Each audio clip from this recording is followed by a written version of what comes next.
गुरुजी कहते हैं कि कोई भी विशेष कार्य के लिए आप जा रहे हैं तो एक दिन पहले से अन्न छोड़ दो, उपवास करो। उपवास करने से अंदर से प्रसन्नता जागृत होती है, रोगों से लड़ने के लिए ताकत प्रकट होती है। कैंसर से लड़ने के लिए उपवास से बढ़कर के कुछ भी नहीं है। मैंने आज से लगभग 12 साल पहले किसी एक अंग्रेजी डॉक्टर का लेख पढ़ा था। उन्होंने उसमें लिखा था कि यदि कोई एक साल में 30 दिन उसके पेट में अन्न ना जाए, इतना एवरेज आ जाए कि एक वर्ष में 12 महीना होते हैं, 11 महीने का ये आहार उसके पेट में जाए, 30 दिन की भोजन की एब्सेंट हो जाए, तो उसके अंदर इतनी ताकत आ जाएगी कि कैंसर पनपेगा ही नहीं, वो अपना स्थान ही नहीं बना पाएगा, शरीर में कहीं भी गांठें नहीं होंगी।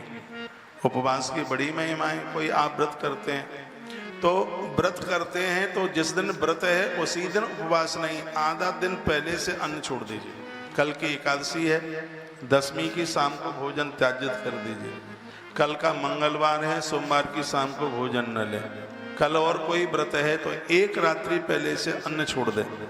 तो यहाँ पर बड़ा अद्भुत यहाँ वर्णन किया गया है। इसमें बड़े उपवास की बहुत बड़ी महिमा, बहुत बड़े महात्म्य का वर्णन किया गया।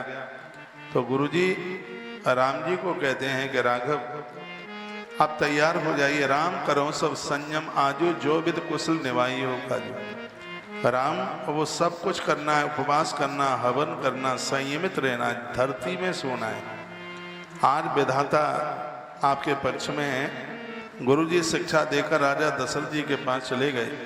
रामचंद्र जी के हृदय में यह सुनकर इस बात का खेद हुआ कि मुझे गद्दी का मालिक क्यों बनाया जा रहा है। गुरुजी तो कह के चले गए। तो राम जी के मुख से क्या आवाज निकली है? जन्मे एक संग सब भाई, भोजन शयन केल लड़काई, कर्ण भेद उपवीत व्याह, संग संग सब भय उछाह।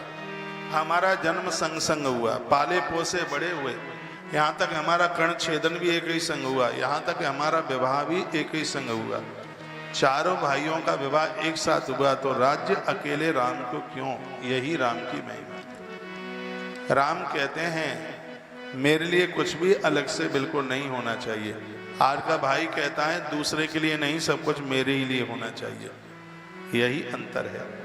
हम सब भाई एक साथ जन्मे खाए पिए, तो फिर गद्दी मेरे ही लिए क्यों? तेई अवसर आए लखन मगन प्रेम आनंद, सन माने प्रिय वचन कही रघुकुल कैर वचन। उसी समय श्री लखन लाल जी का आगमन हो गया। कहते हैं रघुकुल रूपी कुमुद के खिलाने वाले चंद्रमा की तरह राम जी ने प्रिय वचन कहकर लक्ष्मण का बहुत सम्मान किया। यदि कोई छोटा है तो उसने गुनाह नहीं किया। आप घर के मालिक हैं, घर के मुखिया हैं, ज्वाइंट फैमिली है। राम कथा तो जीवन का प्रबंधन है, ये समझ लीजिएगा। मैनेजमेंट है रामायण, जो हमें बिखरने नहीं देती, जो हमें बिगड़ने नहीं देती, हमें स्थिर बना करके रखती है। आप सब कुछ पढ़ लें, जीवन में रामायण नहीं पढ़ा तो समझ लो कि जिंदगी में कुछ पढ़ा ही नहीं है। हमारी पात्रता कैसी होनी चाहिए? रामायण